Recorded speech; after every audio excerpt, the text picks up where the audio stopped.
출애굽 때 이스라엘 백성에게 있어서 가장 큰 장애물, 그래서 아마도 애굽 왕 바로라고 할 수 있습니다. 바로는요, 그 큰 나라의 왕인데도 불구하고 나라의 왕치고는 통이 좀 크지 않았던 것 같아요. 약간은 교활하고 약삭 빠른 인간처럼 보입니다. 그러한 힘과 절대 권력을 가졌잖아요. 근데 그 절대 권력자가 가진 꾀, 그리고 그 약삭 빠름으로 인해서 그 이스라엘 백성들이 힘들었고, 그리고 애굽도 힘들었죠. 모세 아론도 두말할 것 없죠. 성경은 그러한 바로의 성품을 완악함이라고 표현합니다. 애굽 왕 바로가 완악한 이유는 크게 두 가지로 나오는데, 하나는요, 바로 자신이 완악했기 때문이죠. 바로는 본래 본성이 악하고 그리고 완고한 사람으로 등장합니다. 출애굽기 7장 13절에 가면요, 그러나 바로의 마음이 완악하여 그들의 말을 듣지 아니하니 여호와의 말씀과 같더라라는 말씀이 있어요. 7장 22절에 가면요, 애굽 요술사들도 자기들의 요술로 그와 같이 행함으로 바로의 마음이 완악하여 그들의 말을 듣지 아니하니 여호와의 말씀과 같더라. 바로는 원래 완악한 사람이어서 그 완악함이 저절로 나온다라고 설명하고 있는 것이죠. 또 크게는요, 바로가 완악하게 된 근본적인 이유, 더 근본적인 이유죠. 그래서 하나님이 그를 완악하게 하셨다라는 것이 성경의 말씀입니다. 여호와께서 모세에게 이르시되 내가 애굽으로 들어가거든 내가 내 손에 준 이적을 바로 앞에서 다 행하라. 그러나 내가 그의 마음을 완악하게 한즉 그가 백성을 보내주지 아니하리니. 하나님께서 완악하게 하시겠다라는 부분이 있지. 내가 바로의 마음을 완악하게 하고 내 표징과 내 이직을 애굽 땅에서 많이 행할 것이나 완악하게 하고 표징을 행한다라고 하셨죠. 하나님이 바로의 마음을 닫고 계신 거란 뜻이지요. 그래서 완악해졌다. 아무리 달변가가 설명을 하고 세상을 뒤집는 이적을 보아도요, 하나님이 그 마음 문을 닫으시고 완악하게 하시면요, 답이 없는 것이죠. 인간이 못돼 먹어서 완악해서 일이 그 지경까지 된다고 한다면 인간보다 더 강하신 하나님이 개입하시면 인간은 깨질 수 있어요. 그런데 하나님이 근본적으로 완악하게 하시면 인간은 아무리 해도 깨지지 않는 것이지요. 그러면 우리는 질문할 수 있어요. 왜 하나님은 바로의 마음을 완악하게 하셨을까? 그에게 부드러운 마음을 주셨으면 일이 그렇게 힘들지 않았을 거예요. 모세와 아론도 덜 피곤했고 애굽도 애굽대로 그렇게 망하진 않았을 거예요. 10번의 재앙, 나라가 초토화되었어요. 완전히 망해버린 것이지. 게다가 장자의 죽음까지, 망해도 더 망한 거죠. 재산적 손실, 그리고 가축과 모든 음식을 다 탕진하고 심지어 인구까지 손실된 그 상황, 엄청난 일이죠. 이스라엘도 정신적으로 육체적으로 엄청 피곤했습니다. 간담한다 이것이 힘들었던 것이죠. 하나님께서 바로의 마음을 완악하게 하셨기 때문에 이런 일이 생긴 것이죠. 어찌 보면요, 문제의 책임은 바로에게 있는 것이 아니고 하나님께 있어 보여요. 하나님께서 완악하게 하셨으니까. 그런데도 불구하고 성경을 보면요, 하나님이 그 완악함의 책임을 나에게 있다고 하지 않으세요? 바로에게 있다고 하세요. 여호와께서 모세에게 이르시되 바로의 마음이 완강하여 백성 보내기를 거절하는도다. 그가 완강하기 때문에 일이 이렇게 된다라고 얘기하시죠. 바로가 완강하게 백성 보내기를 거절하는 거구나. 그러니 내가 조치를 취하겠다 하면서 등장한 것이 열지양이죠. 바로가 완강해서, 완고해서, 완악해서 일이 그렇게 된 것도 있지만 사실 더 근본적으로는 하나님이 바로의 마음을 완악하게 하셨기 때문에 일이 그렇게 된 것이죠. 어떻게 보면요, 책임은 하나님께 있습니다라는 비난을 하나님이 당할 수도 있어요. 그럼에도 불구하고 하나님은 그 비난을 감수하면서까지 바로를 완고하게 하시는 것을 알게 돼요. 왜 그러셨을까? 성경 곳곳에는요, 이 질문에 대한 답이 나옵니다. 그 중에 하나가 7장 17절에 있죠. 여호와가 이러같이 이르노니 내가 이로 말미암아 나를 여호와인 줄 알리라. 이스라엘 백성으로 하여금, 그리고 또 애굽으로 하여금 하나님이 누구신지 알리시려고요. 이스라엘은 그래도요, 하나님을 아는 민족이었어요. 그 조상으로부터 대대로 계속 하나님에 대해서 들었지요. 그러나 애굽은요, 다릅니다. 하나님이 누군지조차 모르는 민족들이죠. 모세와 아론이 바로에게 찾아가서 하나님을 언급하며 이 백성을 보내달라고 할 때 애굽 왕 바로가 이렇게 말했지요. 여호와가 누구이기에 내가 그의 목소리를 듣고 이스라엘을 내보내겠느냐. 나는 여호와를 알지 못하니 이스라엘을 보내지 아니하리라. 맞는 얘기예요. 하나님이 우리를 이 땅에서 나가서 예배드리라고 했습니다. 그러니 보내주십시오. 아니, 우리는 하나님을 섬기지도 않고 하나님이 누군지도 모르는데 무슨 얘기야. 맞는 얘기예요. 우리가 세상에 나가서 하나님을 믿으라고 할 때 사람들이 믿지 않는 이유 누군데? 뭘 하셨는데? 정말 나를 위해 한 게 맞아? 이야기하면 그 사람 편에서 맞는 얘기예요. 이 출애굽은요, 한 민족의 억압과 압제에서 구원해내는 정도의 사건이 아니에요. 출애굽은 그보다 더 큰 메시지를 담고 있어요. 한 민족을 구원해내는 사건, 그리고 더 나아가서 하나님을 알지도 않고 듣지도 못한 그 민족에게 하나님을 알려주는 사건이에요. 하나님에 대한 개념과 이해가 없는 그들에게 하나님이 누구신지, 어떤 일을 하는 분이신지, 어떤 목적과 계획을 가지고 이 땅을 찾아오셨는지를 보여주는 것, 이것이 출애굽의 사건입니다. 이 일을 위해서는 하나님의 초자연적인 개입이 필요했어요. 그분의 권능이 이 땅에 나타나야 했던 거죠. 그의 위대하심이 보여줘야 됐어요. 그래서요, 하나님은 그 일을 하기 위해서 한 사람을 들어 쓰셨어요. 그것이 바로예요. 그의 완고함을 통해서 창조의 세계, 모든 온 땅을 자기 마음대로 주장하시며 주무르는 분이 누구인지를 보여주시는 것이죠.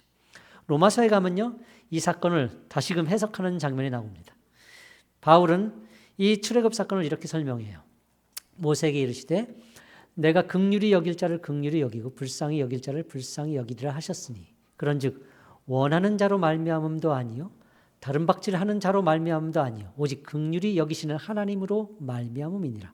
성경이 바로에게 이르시되 내가 이 일을 위하여 너를 세웠으니 곧 너로 말미암아 내 능력을 보이고 내 이름이 온 땅에 전파되게 하려 함이라 하셨으니 그러즉 하나님께서 하고자 하시는 자를 긍휼히 여기시고 하고자 하는 자를 완악하게 하시느니라. 성경이 바로에게 이르되 내가 이 일을 위해서 너를 세웠다라는 거죠. 너로 말미암아 내 능력이 보여질 거라는 얘기죠. 하나님이 세우신 거예요. 하나님이 세우셔서 그를 완악하게 하신 것이죠. 바로로 말미암아 하나님의 이름이 온 땅에 전파될 수 있도록 하나님을 알지 못하는 그 민족조차도 하나님을 똑똑히 보고 알 수 있도록 하나님은 바로를 세우시고 부르셔서 그의 마음을 완고하게 하신 거죠. 그렇게 하여 하나님의 영광이 마침내 드러내게 하시려고요. 인간은요, 죄인이라서요, 한 번에 하나님을 이해하고 받아들이지 못합니다. 하나님이 찾아오고 또 찾아오셔야 비로소 조금 이해하게 될 수 있을까. 험한 꼴 당하고 온 땅이 초토화되고 장자들이 다 죽어나가고서야 비로소 하나님이시구나 하게 되는 것이지요. 그래서 끊임없이 바로는 완악했고요.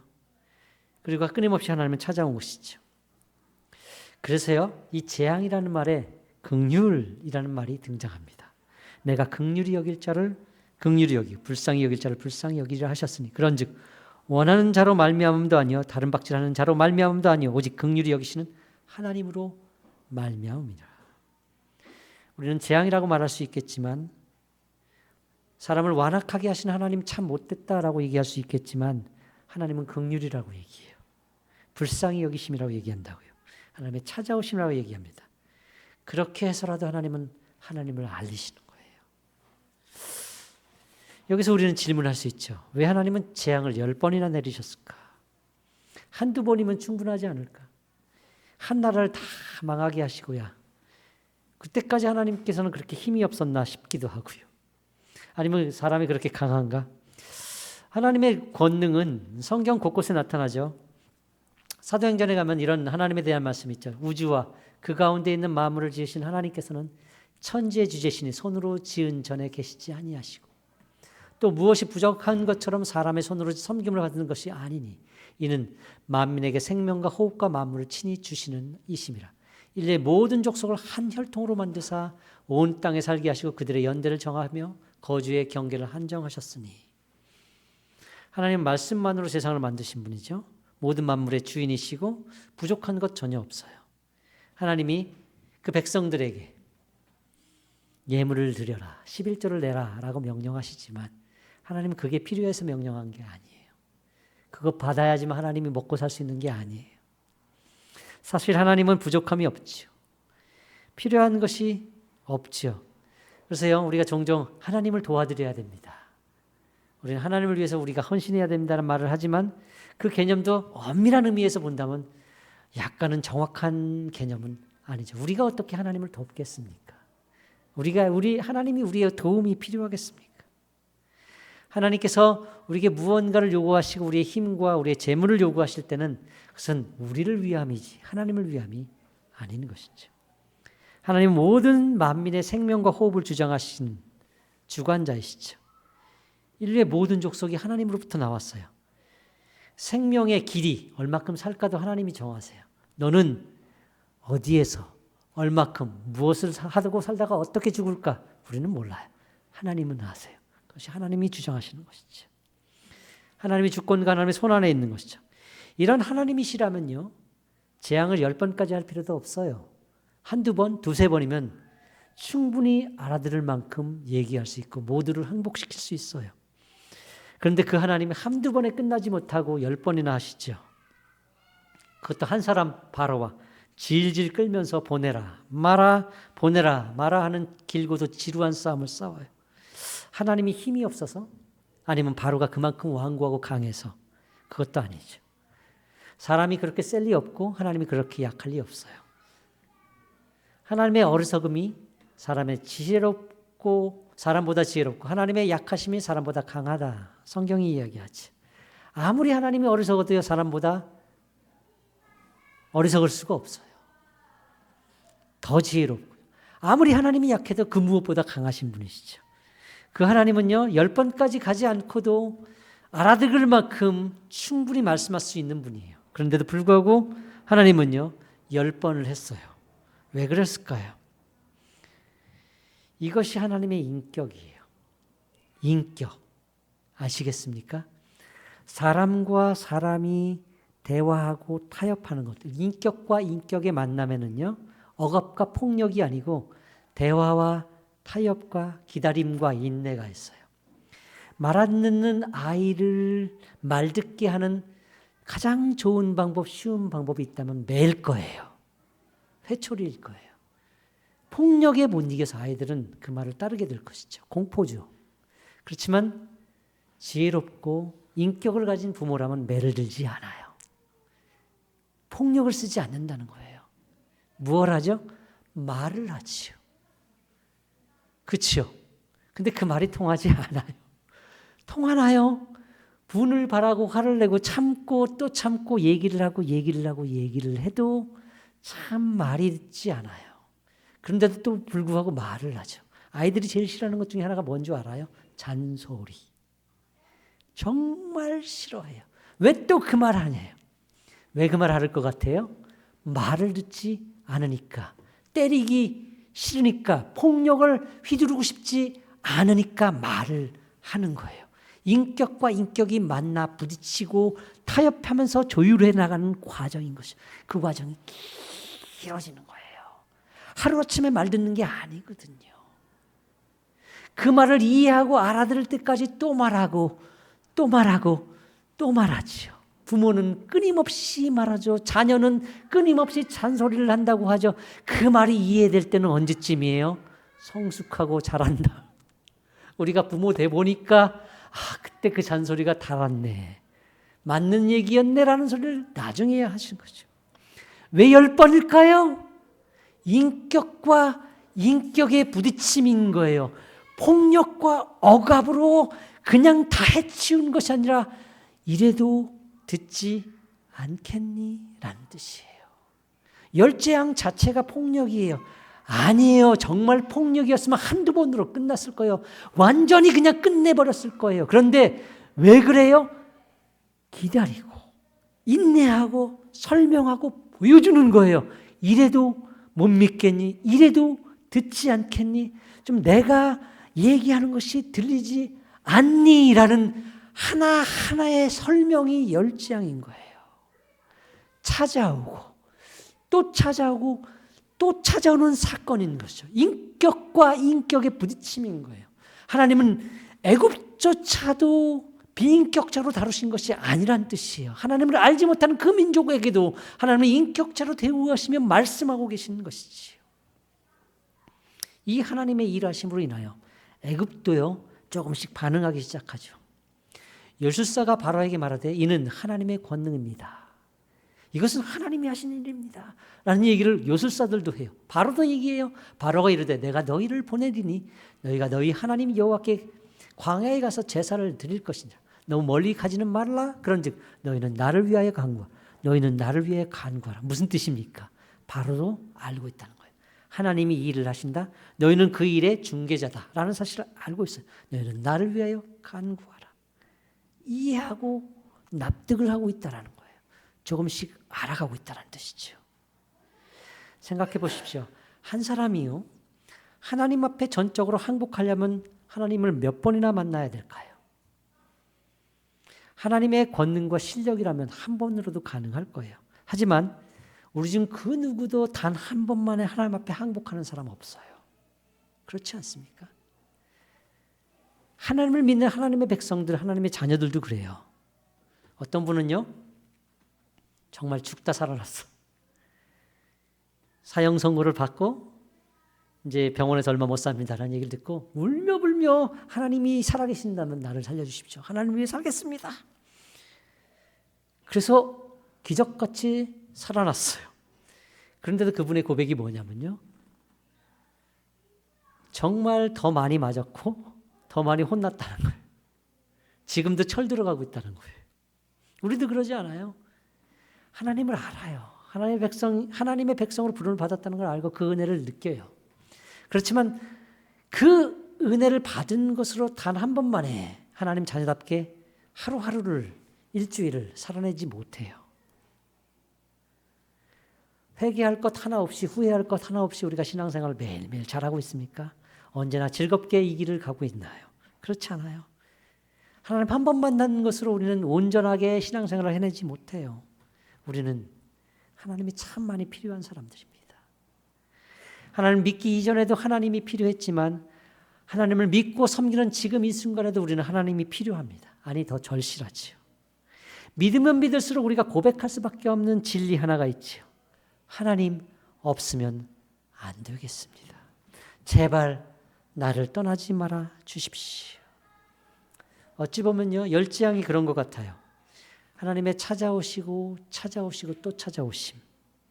이해하고 납득하고 받아들일 수 있는 그 순간까지 오고 오시는 그 하나님. 그러하기에 재앙이라고 하지 않는 것이지요. 그 재앙 속에 긍휼이라는 단어가 등장하는 거예요. 그렇게 해서라도 하나님을 알리시고 보이시는 장면인 것이죠. 고난과 고통 때문에 삶의 힘겨움과 버거움 때문에 하나님을 만났다면, 그 앞에 무릎을 꿇을 일이 한 번이라도 더 많아졌다면 이것은 손실이 아니에요. 어찌 보면 이것은요, 은혜예요. 마침내 하나님이 그를 찾아오시는 것이지요. 마침내 그 일을 통해서 거듭거듭 주님의 찾아오심으로 인해서 주님을 만나는 순간이 생겨진 것이죠. 물론 바로의 요술사들은 하나님의 권능이라고 얘기했고 하나님께 기도하라고 얘기했지만 끝내는 하나님을 항복하지 못했죠.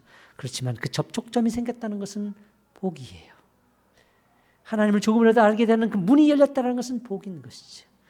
우리가 하나님을 알고 하나님을 섬기며 하나님을 알 수 있는 기회들을 끊임없이 만날 수 있다는 것은 복이에요. 우리는 한 주를 살면서도 하나님을 떠나고 하나님을 잊어버릴 때가 많아요. 그때마다 하나님은 우리가 생각날 수 있도록 장치를 만드셔요. 우리 삶에 뜨끔하게 하는 일들을 하신다는 것이죠. 어라, 나 이렇게 살면 안 되겠네. 이것은 아닌 것 같아. 내가 너무 아련한 거 아니야? 라는 생각을 하신다는 것은 하나님의 은혜인 것이죠. 끊임없이 우리를 찾아오시며 말씀하시는 분이시죠. 그 은혜 앞에 설 수 있어야 합니다. 이렇게 기도하겠습니다. 하나님, 우리가